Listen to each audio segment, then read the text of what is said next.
साथियों, मैं अंकित वर्मा और हम पढ़ रहे हैं कक्षा 10 का नया सिलेबस नई किताब के अनुसार 2024 और 25 के अनुसार। तो प्यारे साथियों, हमारा चैप्टर चल रहा था चैप्टर नंबर 3, जिसका नाम था दो चर वाले रैखिक समीकरण, जिसके अंदर हमने प्रश्नावली 3.1 को बिल्कुल अच्छे से किया।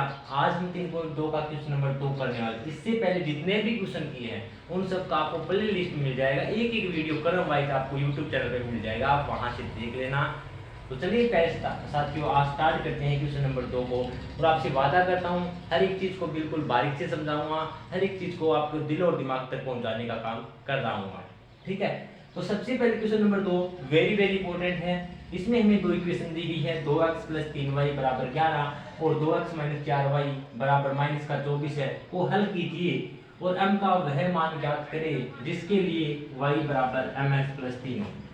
हमें देखो पहले इन दोनों इक्वेशन को हल करना है। दोनों इक्वेशन को हल करने का मतलब यहाँ से x और y का मान निकालना है, और x और y का मान निकालना हम सीख चुके हैं किस विधि से, प्रतिस्थापन विधि से। हम x और y का मान निकाल लेंगे दोनों इक्वेशन से और वह मान हम इस इक्वेशन में रखेंगे। यही हमारा क्वेश्चन है। क्या है? यही हमारा क्वेश्चन है। चलिए करके दिखाता हूँ, बिल्कुल आसान। सबसे पहले इक्वेशन क्या दी है, 2x + 3y = 11। ठीक है, एक इक्वेशन ये देगी, दूसरी इक्वेशन है 2x - 4y = -24। ये सेकंड इक्वेशन है, ये फर्स्ट इक्वेशन है। ठीक है, ये फर्स्ट इक्वेशन है, ये सेकंड इक्वेशन है। ओके, अब देखो आपको पता है कि आपको जो भी अच्छी लगे उस एक इक्वेशन से आप x का मान या फिर y का मान जो भी आपको अच्छा लगे, किसी प्रकार का आपके ऊपर दबाव नहीं है, आप वहां से निकाल सकते हैं। तो चलिए पहली इक्वेशन से हम x का मान निकाल लेते हैं। पहली इक्वेशन से x का मान कैसे निकालेंगे, आपको पता है जिसका मान निकालना है उसको उसी साइड रखना है। मुझे 2x यानी x का मान निकालना है, तो यही यहाँ पे देखो 11 है, ये प्लस का 3y इधर जाएगा तो माइनस का 3y, और ये 2 गुणा में इसको भी खत्म कर दो, 2 गुणा में इधर आएगा तो भाग में, इसे नाम दे दो इक्वेशन नंबर 3। यहाँ से हमारे पास x का मान निकल के आ गया साथियों, x का मान निकल के क्या आ गया, x = 11 - 3y/2। ये क्या है, x का मान आ गया। अब आपको पता है इस x के मान को आप दूसरी समीकरण के अंदर पुट कर सकते हैं, वहां से आपको y का मान मिलेगा और वापिस आप इसी के अंदर पुट कर देना, आपको x का मान मिल जाएगा। और हम यही चाहते हैं कि x और y का हमें मान मिल जाए। तो देखिए ये x का मान है वो इसके अंदर पुट करेंगे, करते हैं। चलिए समीकरण 2 में आपको लिखना है कि x का मान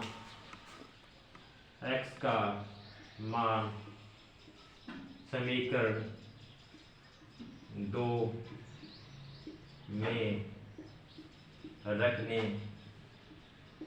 पर, x का मान समीकरण 2 में रखने पर, समीकरण 2 क्या है, देखिए समीकरण 2 ये रही, जहां भी आपको x दिखाई देना वहां पे इसको पुट रख देना, था कि वहीं रख देना। क्या है, 2 गुना x का मान 11 - 3y/2 -4 गुणा y, ऐसी का ऐसा बराबर -24। इसको हल करो साथियों, क्या करो, इसको हल करो। चलिए हल करते हैं इसको। 2 से 2 कट गया, यहाँ पे क्या बचा ऊपर, 11 - 3y -4y = -24। ठीक है, अब देखिए साथियों ये 11 माइनस का 3y और माइनस का 4y कितना होता है, -7y = -24। ठीक है साथियों, अब क्या करते हैं, अब आपको पता है यहाँ से आप y का मान निकालना है, तो ये प्लस का 7y है, उसको इधर लेके जाओ, माइनस का 7y इधर जाएगा तो प्लस का 7y, ये माइनस का 7y मैंने इधर भेज दिया, ये माइनस का 24 है, इधर आएगा तो प्लस का 11 + 24। ठीक है, 11 और 24 कितना होता है, जोड़ दो क्या इनको, 11 और 24 होता है 35, हम जानते हैं 35। हमें किसका मान चाहिए, हमें तो y का मान चाहिए, y का मान चाहिए। तो 7 क्या है, 7 तो गुणा में है, 7 गुणा में इधर भेजेंगे तो 7 बाद में, और 7 से काटा 5, तो y का मान कितना मिल गया, 5। y का मान आपके पास आ गया 5। ठीक है, आई होप कि आपको यहाँ से समझ में आ गया होगा। देखिए एक बार नीचे भी दिखा देता हूँ आपको, देखिए अब देखिए y देखो 5 आ गया, 35 में 7 का भाग दिया 5, ये y का मान आ गया। देखिए यही चीज हम पहले वाले क्वेश्चन में करते आ रहे हैं, पहले वाले प्रश्न में करते आ रहे हैं। सेम वही काम हम यहाँ कर रहे हैं साथियों, कुछ अलग नहीं कर रहे हैं। अब आपको क्या करना है, ये y का मान वापस आपने जो x वाली इक्वेशन है समीकरण 3 में पुट कर देना, यहां से आपको x का मान मिल जाएगा। किसका मान मिल जाएगा? x का। और हमारा उद्देश्य क्या है? x का और y का मान निकालना पहले। तो चलिए निकालते हैं। ये y का मान यहां पे करता हूं, y का मान समीकरण y का मान, ये y बराबर 5 है, इसका मान समीकरण 3 में रखने पर, y का मान समीकरण 3 में रखने पर समीकरण 3 क्या है?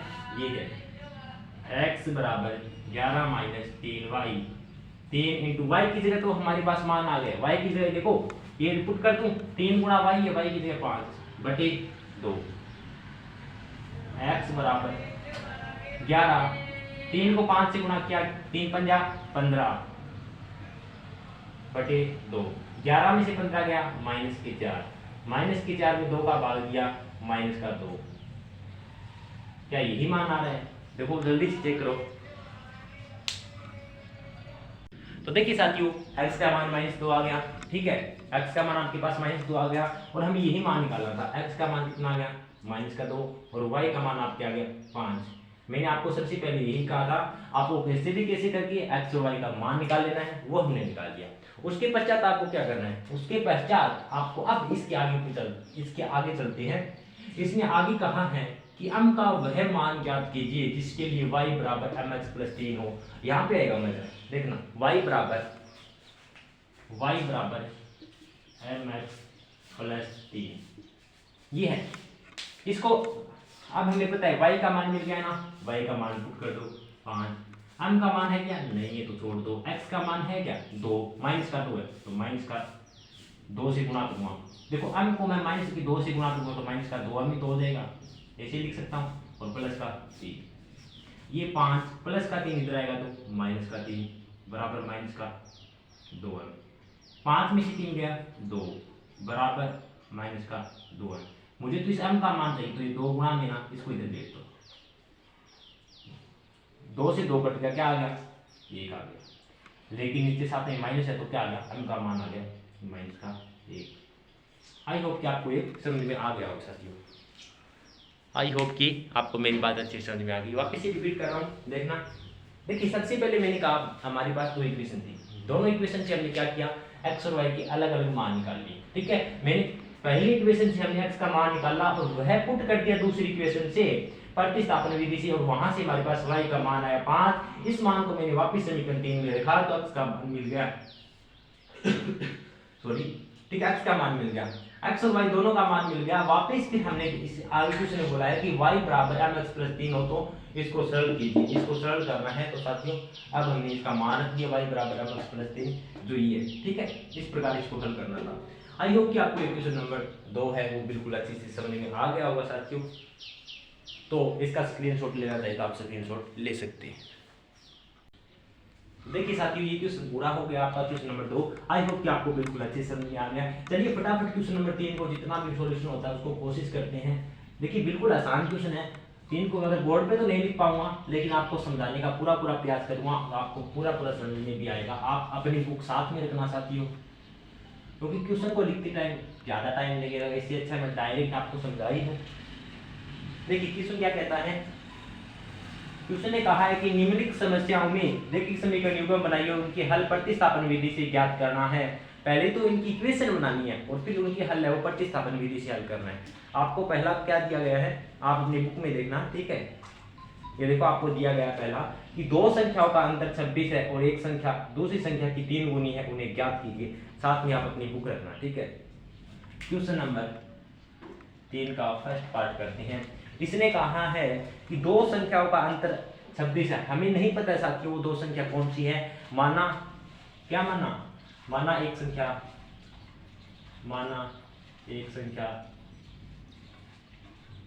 x है और दूसरी संख्या क्या है, y है। जब आपको नहीं पता होना साथियों तो आप मान लिया करो, ठीक है।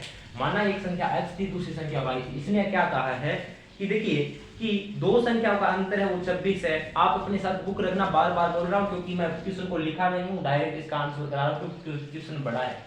ठीक है, लिखूंगा तो बोर्ड पूरा बच जाएगा, फिर आंसर कहाँ बताऊंगा आपको। ठीक है, तो क्या है कि दो संख्याओं का अंतर 26 है, हमें नहीं पता थी कि वो दो संख्या कौन सी है। मैंने मान लिया अपनी तरफ से एक संख्या x है और दूसरी संख्या y है। फिर इसने कहा है कि दो संख्याओं का अंतर 26 है, यानी इन संख्याओं का अंतर कैसे निकालते हैं, एक संख्या में से दूसरी संख्या घटाते हैं, यानी x में से y घटा दो, उसका अंतर हमें 26 दिया गया है। आई होप कि आपको मेरी बात समझ में आ गई होगी। इसने कहा है दो संख्याओं का अंतर 26 है, यानी x और y। डिफरेंस कैसे निकालते हैं, जैसे कि मैं कहूं कि मेरी हाइट 6 फुट है, एक लड़के की हाइट 5 फुट है, और मैं आपको कहूं कि उनमें हम दोनों में अंतर कितना है, तो आप क्या करेंगे, बड़ी की हाइट यानी मेरी हाइट 6 फुट है और 5 फुट को घटा देंगे, 6 में से 5 गया 1 फुट। अंतर कैसे निकालते हैं, ऐसे ही तो निकालते हैं। तो x में से y घटाया 26, ये हमारे पास एक इक्वेशन आ गई। ठीक है, इसी इक्वेशन नंबर फर्स्ट नाम दे दो। इसी प्रकार आगे क्वेश्चन बोलता है और एक संख्या दूसरी संख्या की 3 गुनी है। मान लो कि जो x है ना, वो y की क्या है, जो x संख्या है वो y की 3 गुनी है। तो क्या कर दो, 3 गुनी है तो ये 3y कर दो, कोई दिक्कत। इसने कहा है कि जो एक संख्या है, मैंने माना कि x है वो y की 3 गुनी है, अगर ये 3 गुनी है तो इसके साथ 3 गुना करेगा। हमेशा याद रखना, मैं बार बार बोल रहा हूं, अगर आपको कहा जाए कि एक संख्या अगर किसी भी क्वेश्चन में दे दिया जाए कि अगर एक संख्या पहले वाली संख्या दूसरे की 3 गुना है, तो जो 3 गुना है उसके साथ कभी भी 3 का मल्टीप्लाई नहीं करेंगे, दूसरी साइड 3 का मल्टीप्लाई करेंगे। बार बार बता रहा हूँ ये बातें, और यहाँ इस हद तक गलती करता है। ठीक है, तो x बराबर 3y, ये क्वेश्चन नंबर 2 आ गई। आपके पास दो समीकरण आ गई, समस्या को हल करना था, हमने कर दिया। अब इसको प्रतिस्थापन विधि से हल करना है। प्रतिस्थापन विधि से x का मान 3y है, यानी हमने इस इक्वेशन से x का मान निकाल लिया, x बराबर 3y। ये मान समीकरण 1 में पुट कर दो, यानी x का मान लिख देना, x का मान समीकरण 1 में रखने पर, समीकरण 1 क्या है, ये है x माइनस वाई बराबर 26। तो x का मान क्या है 3y, x की जगह रख दो 3y माइनस का y बराबर का 26, 3y में से 1y गया 2y बराबर 26।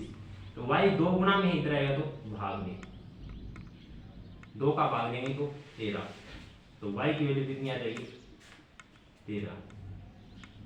y की वैल्यू कितनी आ गई साथियों 13 आ गई, और y की वैल्यू अगर 13 आ गई तो ये मान किसी और इक्वेशन में पुट कर दो, और इक्वेशन में कहां, यहीं पुट कर दो इक्वेशन नंबर 2 में। इस इक्वेशन नंबर 2 में इसका मान पुट कर दो, आपके पास x का मान आ जाएगा। बस करो, क्या है x बराबर 3y, x बराबर 3 गुना y का मान कितना है, y का मान अभी का निकाल के आए 13, तो 13 दूनी 13 की 39, x का मान कितना आ गया 39, और y का मान अभी निकाल के आए 13।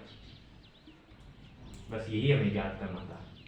इन दोनों का अंतर निकाल के देखोगे तो आपको 26 मिलेगा, और ये इससे 3 गुना है, और यही मैंने पहले बोला था और यही हमने प्रूफ कर दिया। तो इस तरीके से क्वेश्चन को हल करना था।